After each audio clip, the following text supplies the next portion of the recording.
Ritz-Carlton before. Would you raise your hands in the audience? Is it an amazing place? Unparalleled service. The Gaylords, I think, are right up there with them. You know, but it's amazing. Mr. Flick, it is my pleasure to walk you to the elevator. And you actually believe it and go, okay, let's go, you know? It's like, I'll follow. I mean, just flawless service. Ken shares a story about a 7 a.m. wake-up call at a Palm Beach Ritz-Carlton hotel. Phone rings at 7 sharp, which you would expect. Ken picks up the phone and says, thanks, I'm awake. But on the other line, he hears this for his wake-up call. Good morning, Mr. Blanchard. This is Rita. It's a beautiful, balmy 76 degrees here at 7 a.m. The high is going to be 87. It is a glorious day today. Mr. Blanchard, I've checked your itinerary and see that you're leaving us and heading off to New York City. We're so sad. But Mr. Blanchard, I've checked the weather in New York City, and the high is only going to be 41 degrees. Mr. Blanchard, would you consider staying a couple extra days with us, sir? That's a wake-up call. Ken yells back into the receiver, who is this? And she comes back online, and, well, Mr. Blanchard, this is Rita. Well, Rita, I know that's your name, but you do this for the hotel. Catch the response. No, sir. I'm in housekeeping.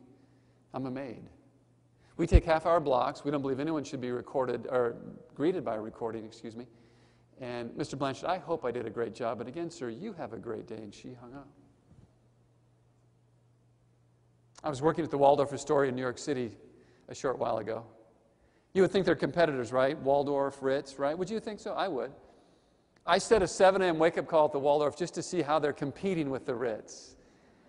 I was so thrilled and excited. I woke up early for my 7 a.m. wake-up call just to get ready to hear what they were going to say. And I was just sitting on bated breath, go, okay, let's go. And the phone rings, and I grabbed the phone and put it to my ear and thought, I was so disappointed. Mr. Flick, this is your 7 a.m. wake-up call. And they're trying to compete. Let me ask you a question. How are the phones answered in your offices? What type of zeal or energy do you people have about doing your business?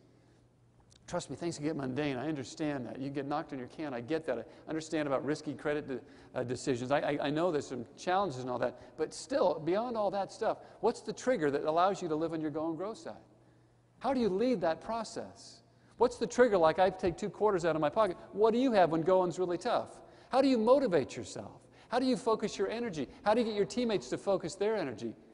I'm not talking about motivation like you got your iPod on, you're cruising down the street on a walk. I'm talking when it's crunch time. What's the trigger that you pull out that says, I can rise above this and lead my team? People need that from you. They're expecting that from you. And if they don't get it, they'll wander off into complacency and false urgency.